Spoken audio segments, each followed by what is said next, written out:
International space station पे कई सारे एस्ट्रोनॉट महीनों महीनों तक रह के आते हैं, जैसे कि स्कॉट कैली करीबन 340 दिन रुक के आए हैं, क्रिस्टीना कोच करीबन 328 दिन रुक के आई है। अब इसी तरीके से कई सारे एस्ट्रोनॉट होते हैं जो कि इंटरनेशनल स्पेस स्टेशन पे रह के तो आते हैं, लेकिन जब धरती पर वापस आते हैं तो कई सारी दिक्कतें उनको फेस करनी पड़ती है, क्योंकि जीरो ग्रेविटी उनकी बॉडी ने अडेप्ट कर ली है और इसके बाद में पृथ्वी पर आने के बाद में कई सारी दिक्कतें हो जाती हैं। जिस तरीके से कोई बीमार आदमी जो कि बिस्तर पर महीनों तक पड़ा रहता है और इसके बाद में वो दोबारा से चलना स्टार्ट करता है तो वो स्पीड में नहीं चल पाता, उसे दिक्कतें आती हैं, वो वीक हो जाता है, जिसके बाद में बॉडी जैसे जैसे चलना स्टार्ट करती है और उसके बाद में स्पीड पकड़ती है, वो बंदा फिर भागने भी लगता है। तो इस तरीके की चीज़ें इम्प्रूव होती हैं धीरे धीरे और एकदम से ही सारी चीज़ें नहीं हो पाती। तो इसी तरीके से एस्ट्रोनॉट्स के साथ में भी कई सारी दिक्कतें होती हैं, जिसके बारे में हम बात करने वाले हैं कि क्या होता है उनके साथ में जब वो धरती पर वापस आते हैं महीनों तक इंटरनेशनल स्पेस स्टेशन पे रहने के बाद में। मेरा नाम है भारत शर्मा, आप देख रहे हो देखो इसको। आशा करता हूं आज का दिन आपको बहुत अच्छा बीत रहा होगा।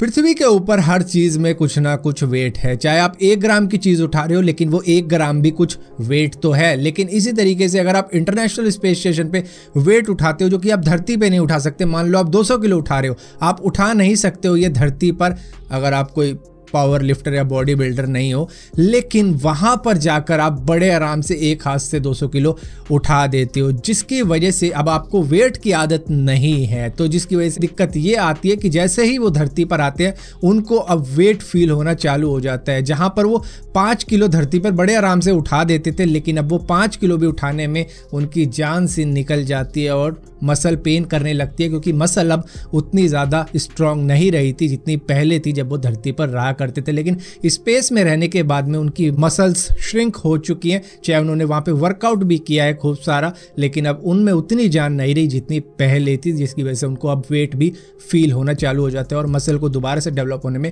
टाइम लगता है। और यहाँ पर अगर हम वेट की ही बात कर रहे हैं तो हमारी लातों की मसल में भी इतनी जान नहीं रहती कि वो इंटरनेशनल स्पेस स्टेशन से आने के बाद में खुद का बॉडी वेट उठा पाए, जिसकी वजह से महीनों तक दोबारा से चलना सीखना पड़ता है। जिस तरीके से स्कॉट कैली ऑलमोस्ट 1 साल रह के आए थे इंटरनेशनल स्पेस स्टेशन पे, तो उनको चलने में भी दिक्कतें आनी शुरू हो गई थी, क्योंकि वहां पर तो उनकी लातों की मसल वीक हो ही चुकी थी, चाहे उन्होंने कितनी ही एक्सरसाइज करी थी वहां पर अपनी जो मसल है उनको वीक ना होने देने के लिए, लेकिन मसल्स वीक हो ही जाती है, क्योंकि एक आदत हो जाती है मसल को अपने बॉडी वेट को ना उठाने की। जिस तरीके से आप देखते होंगे कि आपकी हाथ की मसल इतनी ज्यादा स्ट्रांग नहीं है जितनी आपकी लातों की मसल है, क्योंकि वो पूरा का पूरा आपका 60-70 किलो का वजन लेके चल रही है। लेकिन अगर वो ना उठाए और आप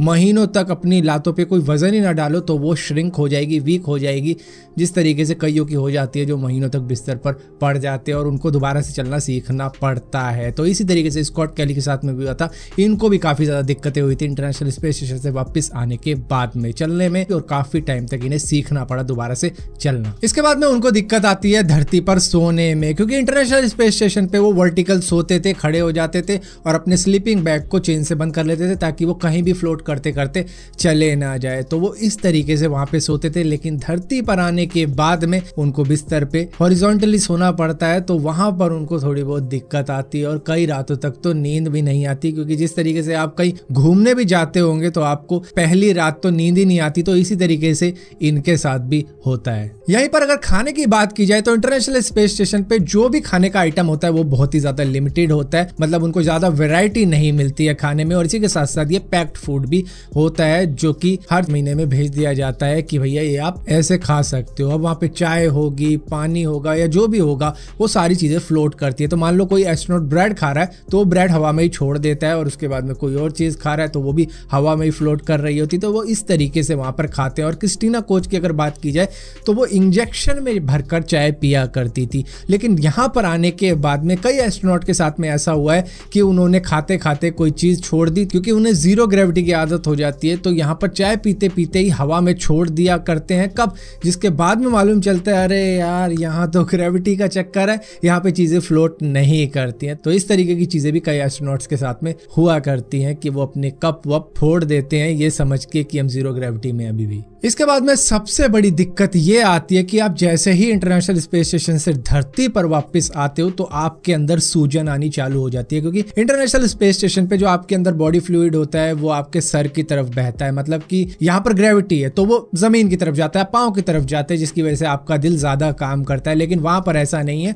वो फ्लूइड सर की तरफ जाता है। अब इस वजह से जब धरती पर आप आते हो तो आपके अंदर सूजन हो जाती है, आपके पाँव में सूजन हो जाती है। तो ये भी दिक्कतें सामने आती हैं जब धरती पर आया जाता है। सो यही कुछ दिक्कतें आती हैं इंटरनेशनल स्पेस स्टेशन से धरती पर आने के बाद में। लेकिन अगर स्कॉट कैली की बात की जाए तो उनके शरीर में काफी कुछ बदलाव आए हैं, जैसे कि उनकी हाइट भी थोड़ी बहुत बढ़ी है। दरअसल इंटरनेशनल स्पेस स्टेशन पे ग्रेविटी तो है नहीं, जैसे कि बार बार कहे जा रहा हूं मैं, तो वहां पे आपके ऊपर कोई वजन नहीं पड़ रहा है, कोई प्रेशर नहीं आ रहा है ऊपर से कि ग्रेविटी आपको पुल कर रही है, जिसकी वजह से आपकी रीढ़ की हड्डी थोड़ी थोड़ी स्पेस लेना शुरू कर देती है, जिसकी वजह से हाइट थोड़ी बहुत बढ़ जाती है। लेकिन धरती पर आपके ऊपर वजन पड़ रहा है, जिसकी वजह से एक के ऊपर एक हड्डी है यहाँ पे यूं। तो वहां पे ऐसा नहीं होता है, जिसकी वजह से उनकी हाइट में भी थोड़ा बहुत बदलाव आया और इसी के साथ साथ उनके जीन में भी थोड़ा बहुत बदलाव आया, क्योंकि ये दो आइडेंटिकल ट्विन ब्रदर हैं और इन दोनों की सेम हाइट थी और इनके जीन भी सेम थे। लेकिन अब थोड़ा बहुत बदलाव आना शुरू हुआ और इसी के साथ साथ शायद स्कॉट कैली आने वाले टाइम में और स्पेस ट्रेवल करेंगे, जिसकी वजह से साइंटिस्ट को ये देखने में मदद मिलेगी कि क्या बदलाव आते हैं किसी इंसान के अंदर इंटरनेशनल स्पेस स्टेशन में